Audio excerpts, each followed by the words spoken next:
미국이 현재 전대미문의 고금리 국가 부채 위기를 겪고 있는데요.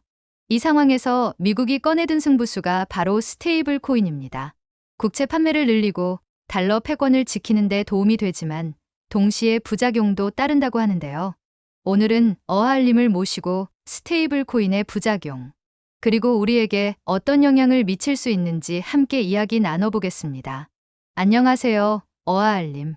네, 안녕하세요. 초대해 주셔서 감사합니다. 말씀하신 대로 스테이블 코인은 단순한 코인이 아니라 미국이 부채 위기를 타개하기 위해 선택한 전략 도구라고 보시면 됩니다.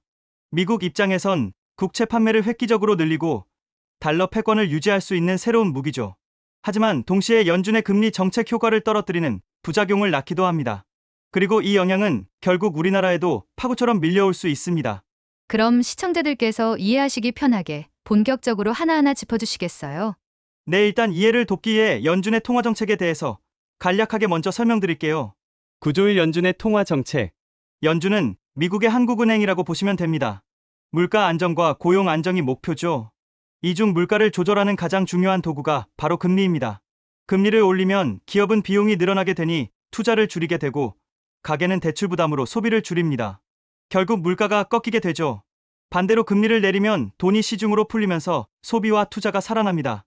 이 단순한 원리가 미국 경제를 조절하는 가장 강력한 메커니즘이었습니다.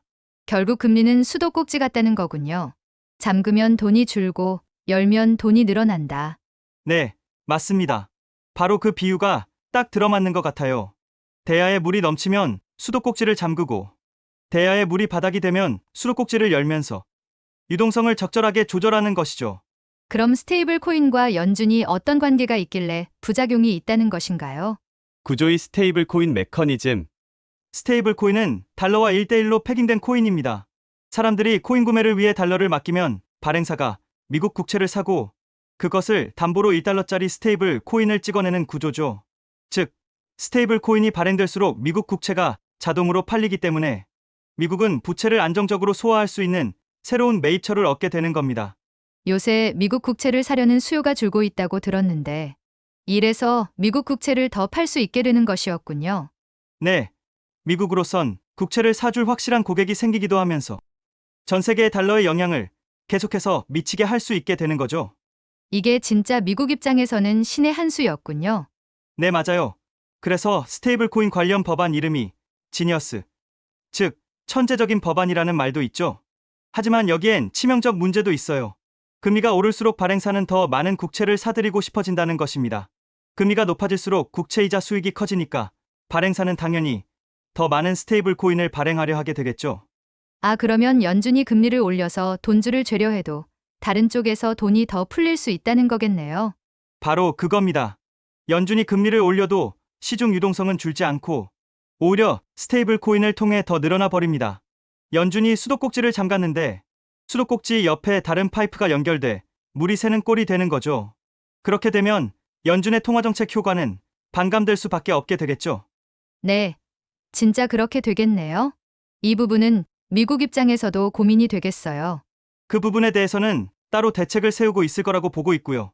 그런데 번외이긴 한데 우리 진행자님께서는 스테이블 코인을 산 투자자들은 왜 국채이자가 지급되지 않는지 알고 계시나요? 9조 3번에 스테이블 코인을 구매한 투자자에게 국채이자가 지급되지 않는 이유. 네, 그러고 보니 그렇네요. 왜 투자자들에게는 국채이자를 주지 않나요?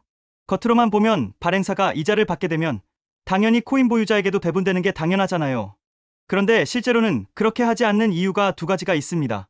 첫째, 만약 이자를 주기 시작하면 발행사들은 자기 발행사에서 더 많은 고객을 끌어오기 위해 우리 코인 사면 5% 드립니다. 우린 6% 드립니다 하고 경쟁적으로 금리를 올립니다.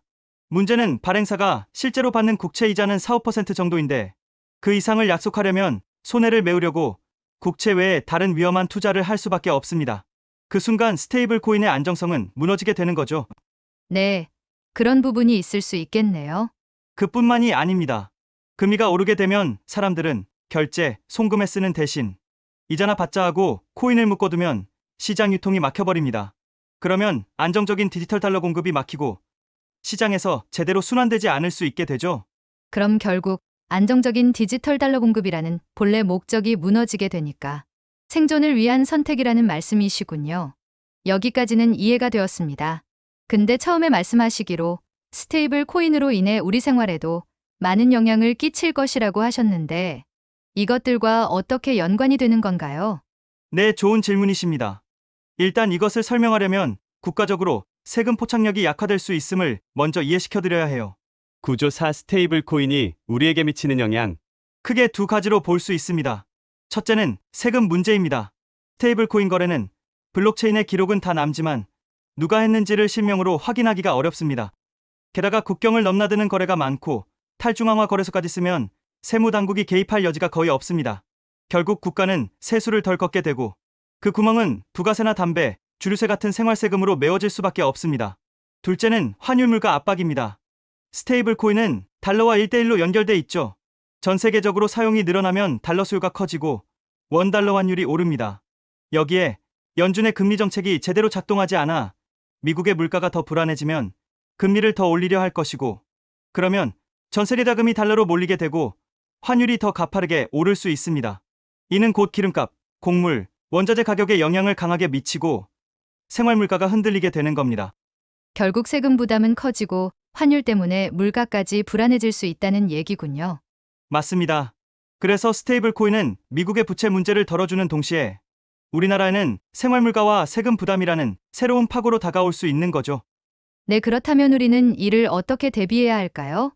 이 부분도 꼭 이야기를 해야 하는데 시간 관계상 여기까지 못하는 것이 너무 안타깝네요.